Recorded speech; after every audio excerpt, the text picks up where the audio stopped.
Welcome to एडुजोस। एडुजोस में आप सभी लोगों का स्वागत है। दोस्तों, आप सभी के लिए बहुत बड़ी खुशखबरी है। जो बिहार में दरोगा की वैकेंसी के लिए इंतजार कर रहे थे, तो बिहार पुलिस की तरफ से, बिहार पुलिस सब ऑर्डिनेट सर्विस कमीशन यानी बीपीएसएससी की तरफ से 14 अगस्त 2020 को एक एडवर्टाइजमेंट आया है, जिसमें 3/2020 इसका जो क्रमांक है, और इसमें कहा गया है कि for selection of police sub inspector and sergeant in home police department government of Bihar.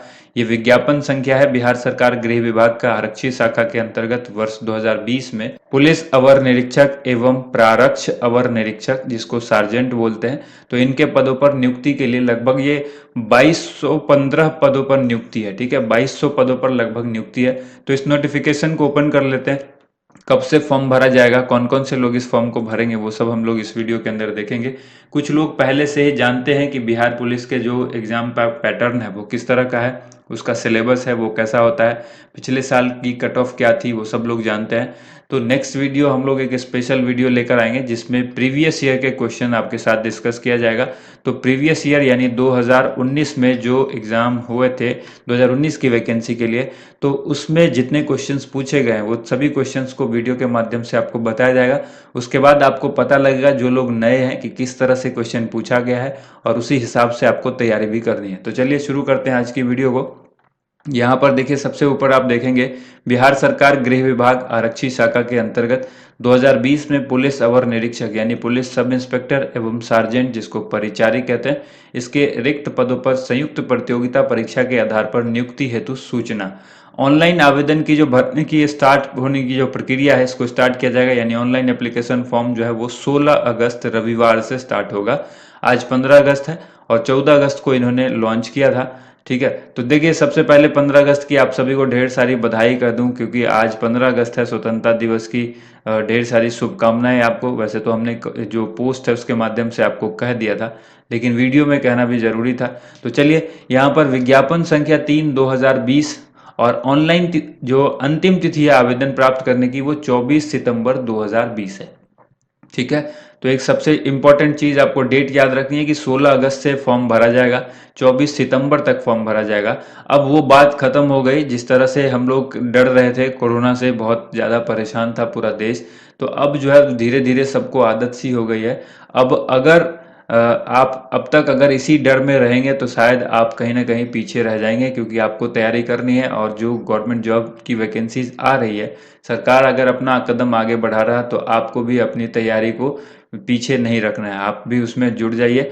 यहाँ पर देखिए, बिहार सरकार गृह विभाग यानी आरक्षी शाखा के अंतर्गत 2020 के लिए जो पुलिस सब इंस्पेक्टर एवं परिचारी की जो वैकेंसीज आई है, ये किस प्रकार है। पुलिस अवर निरीक्षक यानी सब इंस्पेक्टर की जो एसआई की वैकेंसी है, वो लेवल 6 के अंदर है। 35,400 से लेकर 1,12,400 ये इसका वेतनमान है, जिसके अंदर 1998 यानी लगभग 2,000 वैकेंसी है। ठीक है, इसके बाद जो सार्जेंट यानी परिचारी की है, ये भी लेवल 6 के अंदर है, सेम वेतनमान है, जिसमें 215 सीट है। तो दोनों अलग अलग सीट होती है।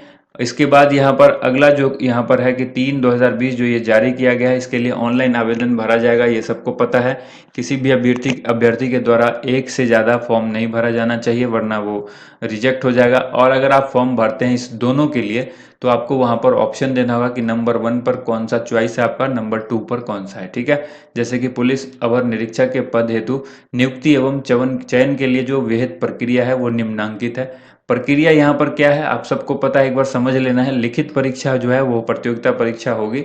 इसमें एक प्रारंभिक होती है और एक उसके बाद क्या होती है, मेंस, यानी एक पीटी और एक मेंस आप कह लें। ठीक है, एक प्री और एक मेंस। तो यहाँ पर आपको प्रारंभिक परीक्षा में कितने अंकों की परीक्षा होती है, 200 अंकों का एक पत्र होता है, जिसमें प्रश्नों की संख्या 100 होती है।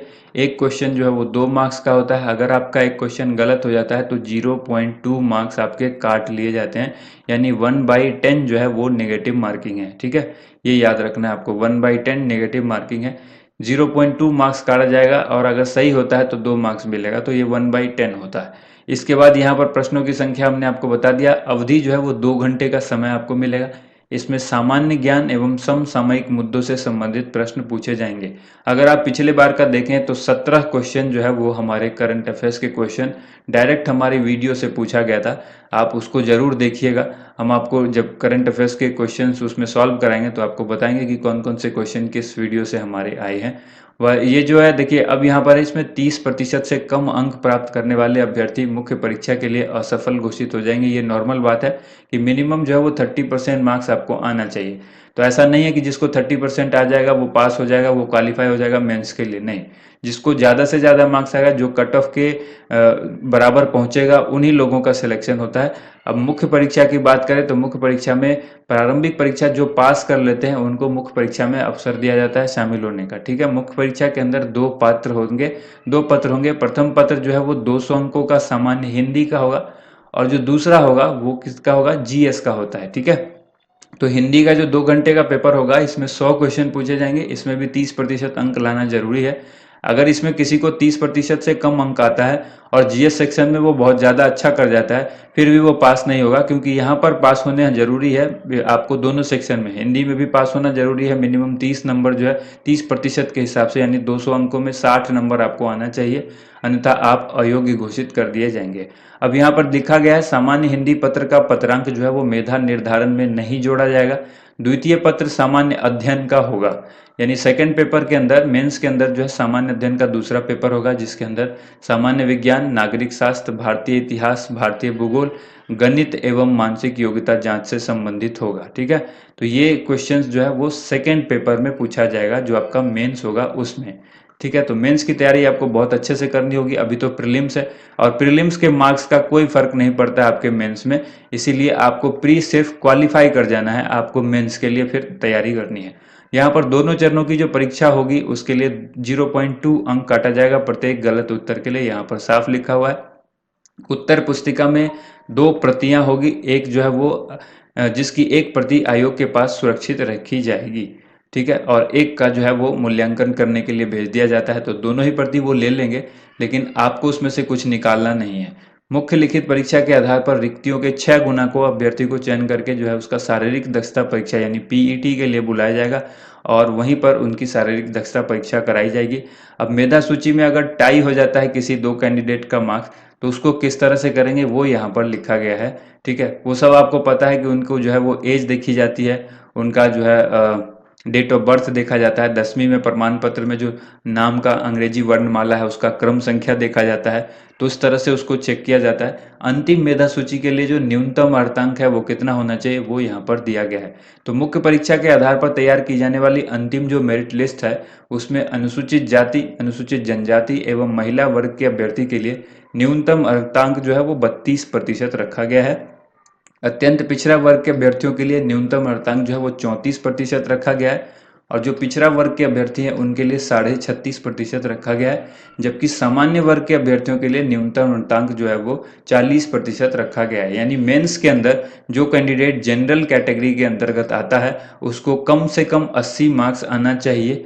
ठीक है, ये फाइनल मेरिट के लिए ये आता है, और इससे नीचे आएगा तो वो फेल घोषित हो जाएगा। ठीक है, मेंस में। लेकिन अगर इससे ऊपर आता है और वो कट ऑफ के अंदर आ जाता है, जैसे कि मान लीजिए कट ऑफ 120 गया अगर टोटल मार्क्स, और उसको आ जाता है यहाँ पर मान लीजिए 119 मार्क्स। ठीक है, तो 119 आया तो 120 से कम हो गया ना, 120 या 120 से ऊपर के बच्चों का सिलेक्शन होता है, तो यहाँ पर 119 आया तो उसका सिलेक्शन नहीं होगा।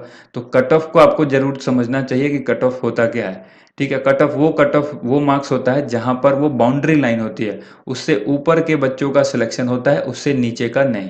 तो ये आपको ध्यान रखें। अभ्यर्थियों की शैक्षणिक योग्यता यानी कौन कौन से लोग इस फॉर्म को भर सकते हैं, 1 अगस्त 2020 या इससे पहले किसी मान्यता प्राप्त विश्वविद्यालय से स्नातक परीक्षा यानी ग्रेजुएशन जो है उनका कंप्लीट होना चाहिए, या राज्य सरकार के द्वारा मान्यता प्राप्त उसके समकक्ष परीक्षा उत्तीर्ण होना चाहिए। ठीक है, 1 अगस्त 2020 ये डेट याद रखिए।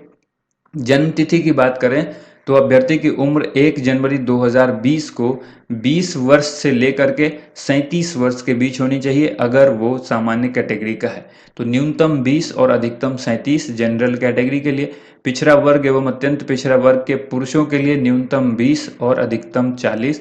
अनारक्षित या सामान्य कोटि पिछड़ा वर्ग अत्यंत पिछड़ा वर्ग की महिलाओं के लिए न्यूनतम 20 वर्ष, अधिकतम 40 वर्ष। तो ये कैटेगरी है जो एज के हिसाब से बताई गई है। इसके बाद है अनुसूचित जाति एवं अनुसूचित जनजाति के पुरुषों एवं महिलाओं के लिए न्यूनतम 20 वर्ष, अधिकतम 42 वर्ष होना चाहिए।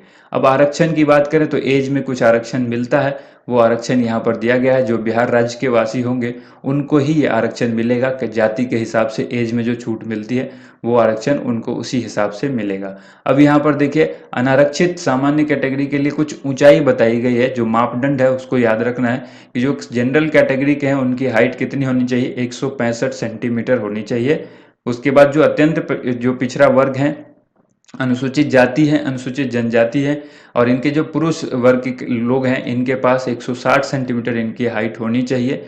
यहाँ पर जो बताया हमने अनारक्षित सामान्य या और पिछड़ा वर्ग दोनों के पुरुषों के लिए है, और सभी वर्गों की महिला के लिए, यानी अनारक्षित सामान्य हो या जो आप कहें कि पिछड़ा वर्ग है या फिर अत्यंत पिछड़ा वर्ग है, जितने भी वर्ग हैं उनकी महिलाओं के लिए 155 सेंटीमीटर की जो है वो हाइट का क्राइटेरिया रखा गया है, और वेट जो है वो न्यूनतम 48 केजी होना चाहिए। अब यहाँ पर सीना है जो सिर्फ पुरुषों के लिए है कि फुलाए और बिना फुलाए। आप सबको पता है कि फुलाने के बाद 5 सेंटीमीटर का एक्सपेंशन होना चाहिए। तो जनरल कैटेगरी और पिछड़ा वर्ग, अत्यंत पिछड़ा वर्ग के लिए 81 सेंटीमीटर जो है बिना फुलाए, और फुलाने के बाद 86 सेंटीमीटर होना जरूरी है। इसके बाद अनुसूचित जाति और जनजाति के पुरुषों के लिए 79 सेंटीमीटर फुलाए बिना फुलाए, और फुलाने के बाद जिसमें 5 सेंटीमीटर का एक्सपेंशन यानी 84 सेंटीमीटर होना चाहिए। तो यानी ये लिखा हुआ है कि कम से कम 5 सेंटीमीटर का अंतर जो है फुलाने के बाद होना चाहिए।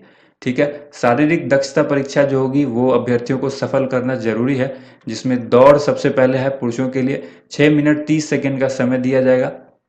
ठीक है। इसमें 1 मील की दूरी दौड़ाई जाएगी। 1 मील में जो है वो 1600 मीटर होता है, ये आपको पता है। तो 1600 मीटर की रेस होगी जिसमें 6 मिनट 3 सेकंड में आपको कंप्लीट करना है। इसके बाद है महिलाओं के लिए, अगर ये बात करें तो 6 मिनट इसमें समय मिलेगा, और इसमें 1 किलोमीटर की दूरी दी जाएगी यानी 1000 मीटर की। ठीक है, महिलाओं के लिए। वैसे पुरुषों के लिए 1600 मीटर है जिसमें 6 मिनट 30 सेकंड आपको करना है। इसके बाद यहाँ पर है ऊंची कूद। ऊंची कूद यहाँ पर पुरुषों के लिए जो है वो 4 फीट होनी चाहिए, महिलाओं के लिए जो है वो 3 फीट। लंबी कूद पुरुषों के लिए जो है वो 12 फीट और महिलाओं के लिए 9 फीट।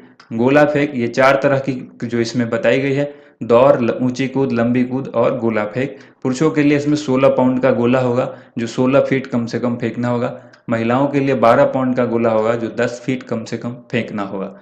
ठीक है। और ये यहाँ पर दिया गया है कैटेगरी वाइज कहाँ पर कितनी जो आरक्षित सीटें हैं। अनुसूचित जाति के लिए जैसे पदों की संख्या 333 है, तो महिलाओं के लिए जो 36 आरक्षण है 35%, वो यहाँ पर उनकी सीट है 124। इसी तरह से इस कैटेगरी में 6, यहाँ पर जो है 147। यहाँ पर अनारक्षित कैटेगरी यानी जनरल में 253। टोटल 683 सीट जो है वो महिलाओं के लिए रिजर्व है। 1998 जो है टोटल पदों की संख्या है।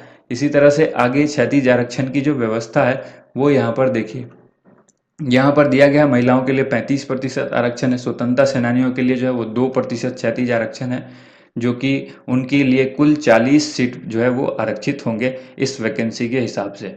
अब हम लोग आगे बढ़ते हैं। नेक्स्ट यहाँ पर आयु सीमा में छूट है, जो कि यहाँ पर दिया गया है कि कोई अगर पहले से कहीं पर नौकरी कर रहे हैं तो भूतपूर्व सैनिक को जो सीमा में छूट दी जाएगी वो 3 वर्ष, और सीमा प्रतिरक्षा में सेवा में बिताई गई सेवा की अवधि के योग के समतुल्य रियायत दी जाएगी। लेकिन उनकी वास्तविक उम्र आवेदन देने की तिथि से 57 वर्ष से अधिक नहीं होनी चाहिए। ये एक्स सर्विसमैन के लिए है, तो ये एक बार आप लोग देख लीजिएगा। देखिए, ऑनलाइन आवेदन पत्र जो इसमें भरा जाएगा वो 16/8/2020 से भरा जाएगा। ऑनलाइन आवेदन पत्र भरने की प्रक्रिया शुरू हो जाएगी और अंतिम तिथि उसकी जो है 24 सितंबर गुरुवार निर्धारित की गई है। आपको ऑफिशियल वेबसाइट bpssc.bih.nic.in पर जाना है, जहां पर अपने फॉर्म को भरना है। यहाँ पर आपसे फीस जो ली जाएगी वो 400 रुपये ली जाएगी और 700 रुपये ली जाएगी। ये अलग अलग कैटेगरी के लिए है।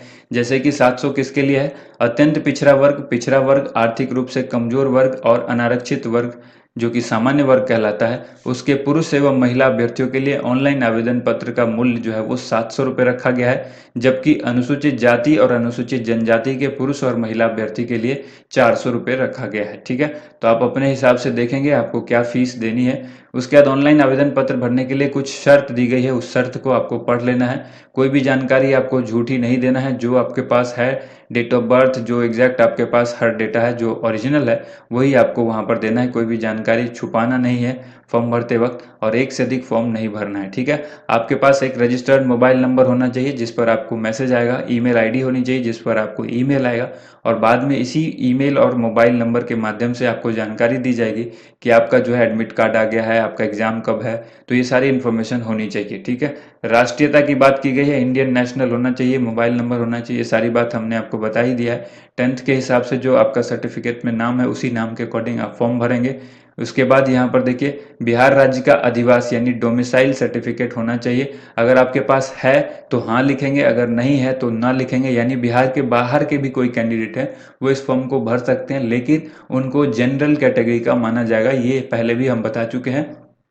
इसके बाद वर्ग दिया है, वर्ग में आप चुन सकते हैं EWS, CBC, BC, SC, ST, लेकिन इसके लिए आपको दस्तावेज के सत्यापन के समय पर ये सर्टिफिकेट आपके पास होना जरूरी है।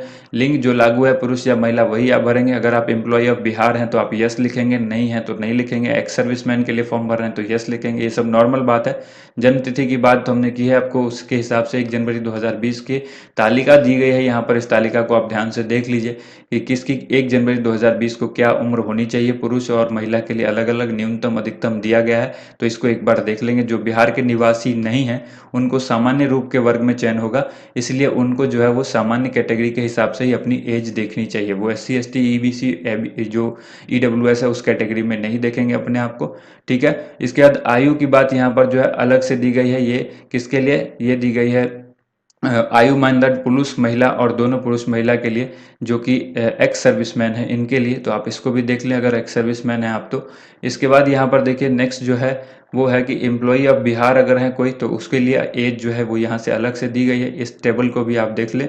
इसके बाद यहाँ पर कभी भी आपको फॉर्म एडिट करना हो, ध्यान रहे कि आप फॉर्म गलती ना करें फॉर्म भरने में, वरना आपकी जो फीस है वो वापस नहीं होगी, दोबारा से आपको पे करना पड़ सकता है। अगला जो यहाँ पर स्टेप है कि फाइनली आपको सबमिट कर देना है। जब सब कुछ हो जाता है तो फिर आपको सबमिट कर देना है। ठीक है, यहाँ पर दी गई है अगर बिजली या इंटरनेट किसी कारण से चला जाता है तो आपके पैसे जो है वो 7 दिन के बाद लौटा दिए जाएंगे। यानी यहाँ पर आवेदन को अगर सफल पंजीकरण नहीं हो पाता है किसी कारण से और मैसेज नहीं मिलता है और पैसे कट गए तो वो पैसे वापस मिल जाएंगे। लेकिन अगर पंजीकरण हो गया है तो वो फिर रद्द करने के लिए आपको कैंसिल रजिस्ट्रेशन पर क्लिक करना होगा और फिर वो पैसे आपको दोबारा से भरना होगा अगर आप दोबारा फॉर्म भरना चाहते हैं। ठीक है, तो ये सारी जानकारी थी। इसमें शैक्षणिक योग्यता हमने बता दिया, आपके पास जो है शैक्षणिक योग्यता का प्रमाण पत्र होना चाहिए ग्रेजुएशन का, और 10th का SSC का जो भी मैट्रिकुलेशन, ग्रेजुएशन, पोस्ट ग्रेजुएशन है ये सब वैकल्पिक है, लेकिन 10th और जो ग्रेजुएशन है वो जरूरी है। ठीक है, उसके बाद ये फॉर्म भरते समय पर जरूरी नहीं है, लेकिन आपसे जो डिटेल मांगी जाएगी वो आपको वहाँ पर डालना है। ठीक है, तो और फोटो की बात करें तो फोटो जो है वो 3.5 बाई 4.5 सेंटीमीटर का होना चाहिए, JPG PNG फॉर्मेट में। जिस तरह से आप लोग भरते हैं, फोटो का साइज 25 KB होना चाहिए। ये फॉर्म भरते भरते तो आप लोगों को इतनी आदत हो गई कि ये सारी चीज़ें आपके पास होगी ही होगी। और 25 KB का जो है आपके पास हस्ताक्षर भी होना चाहिए। हस्ताक्षर जो है काले स्याही से भरना है सफ़ेद कागज के ऊपर, और उसका साइज आपको यहाँ पर हमने बता दिया। हिंदी और अंग्रेजी दोनों में ही आपको पेन से या कंप्यूटर की हार्ड ड्राइव पर इसको सेव करके पेन ड्राइव में रखना है और उसी हस्ताक्षर को अपलोड करना है। ठीक है, तो इसकी अंतिम तिथि आपको फिर से एक बार बता दूं 24 सितंबर है। फॉर्म आप लोग जरूर भर लीजिएगा। अगर वीडियो पसंद आई हो तो वीडियो को लाइक एंड शेयर जरूर कीजिएगा। थैंक यू सो मच, आप सभी लोगों का वीडियो देखने के लिए बहुत बहुत धन्यवाद।